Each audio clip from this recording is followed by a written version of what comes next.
Welcome! You're viewing the video version of the Pirls Stock Market Commentary for February 7th, 2016. Market breadth. With this past week's market decline, our bull-bear point and figure ratio at 0.48 fell from 0.5 last week and continues in very bearish territory.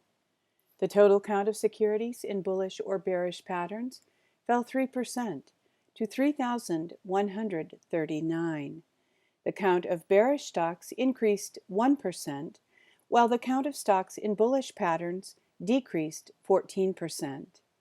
The Pirls P&F Market Breadth Summary Chart shows us a market now 35 consecutive weeks in bearish territory.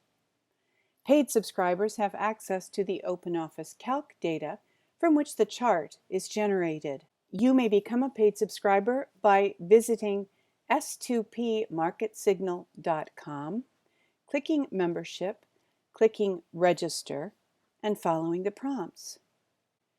To subscribe free of charge to the Pirls Stock Market Commentary via email, simply enter your email address in the provided space. The well-known market breadth indicator, the Nasdaq McClellan Summation Index, rose 61 points for the 14th advance in 23 weeks. At a negative 904.60 points, it continues below all 7 tops above plus 100 and below all 5 bottoms below minus 100 in the last 3 years, excepting the newly formed January 2016 bottom. Volume analysis. In this week's volume analysis, the Nasdaq Composite Index ended in distribution mode with average daily volume higher than the prior week. In the last 2 weeks, the Nasdaq had 3 accumulation days and 4 distribution days. Accumulation days are counted when the index closes up on higher volume than the prior market day, while distribution days occur when the index closes down on volume higher than the prior market day.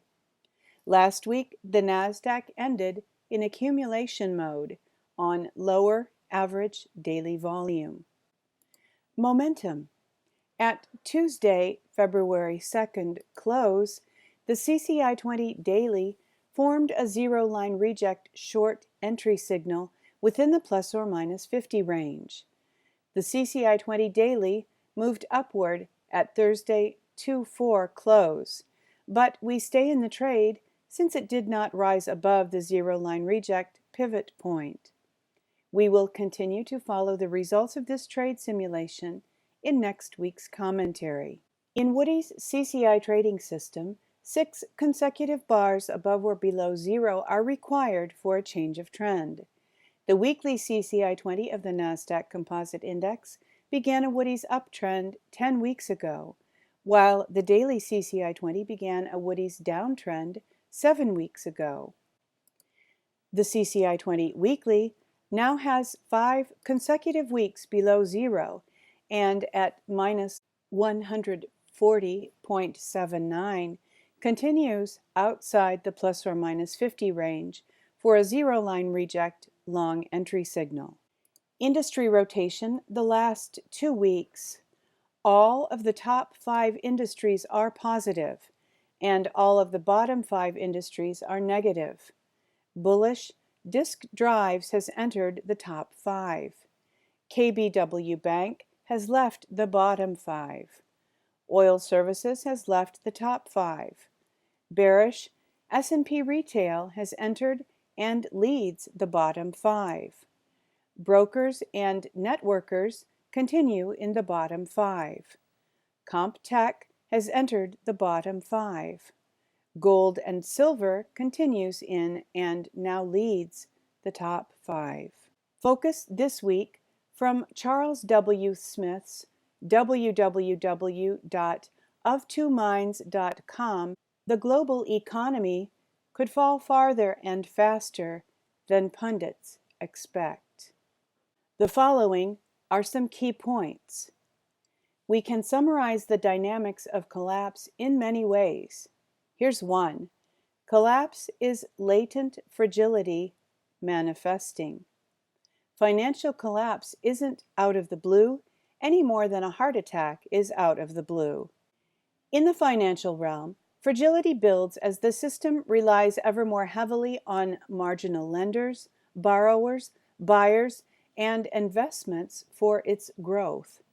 The current recovery, smirk, is completely dependent on marginal lenders, China's shadow banking, borrowers, auto buyers taking subprime 7-year loans, buyers, corrupt Chinese officials buying $3 million homes in Vancouver, BC with their ill-gotten gains, and investments, empty malls, empty factories, stock buybacks, etc.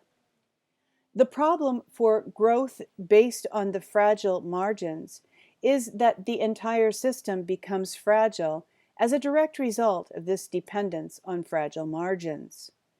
The current global real estate bubble is predicated on one condition: that the supply of corrupt Chinese officials fleeing China with ill-gotten millions to invest overseas is endless. Conventional economists are entirely blind to system fragility. There is no ready Keynesian cargo cult econometric formula that measures systemic fragility, so it simply doesn't exist within conventional economics. This is why financial panics and collapses always appear, like fatal heart attacks, to be out of the blue to conventional economics. I propose that the global recession of 2016 will trace the Seneca Cliff, as described by Ugo Bardi. This application may not align with Bardi's own work, and I want to make it clear this application is my own, not Bardi's. But I think a strong case can be made that the global financial economic system is primed for a ride down the Seneca Cliff. Recall that the global recovery of 2009-2015 was entirely based on the expansion of debt taken on by marginal borrowers. Systemic fragility doesn't respond to central bank jawboning or Keynesian claptrap. Unlike those policy tools, fragility is real. Thank you for tuning in for this week's Santa Pirls Stock Market Commentary video featuring the proprietary Bull Bear Point and Figure Market Breadth Summary Chart compiled by Donald Pearl, www.s2pmarketsignal.com. Hoping that you are enjoying a peaceful and pleasant weekend, that your favorite team wins this afternoon, that you are looking forward to a productive and prosperous week coming up, and wishing you true success.